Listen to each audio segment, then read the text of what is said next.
হযরত ইউসুফ আলাইহিসসালাম ছিলেন অত্যন্ত সুন্দর ও গুণী মানুষ, কিন্তু তার ভাইয়েরা তাকে ঈর্ষা করত। একদিন তারা তাকে কুয়ায় ফেলে রেখে চলে যায়।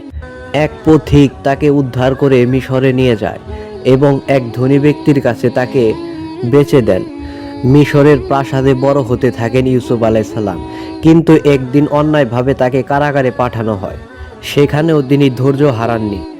আল্লাহর কৃপায় একদিন বাদশার স্বপ্নের ব্যাখ্যা দিয়ে তিনি কারাগার থেকে মুক্তি পান এবং মিশরের অর্থমন্ত্রী হন।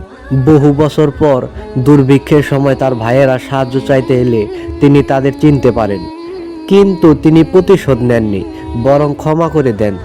এই গল্প আমাদের শেখায় যে ধৈর্য, সত্যতা ও আল্লাহর প্রতি বিশ্বাস অবশেষে মানুষকে সাফল্যের শিখরে পৌঁছে দেয়।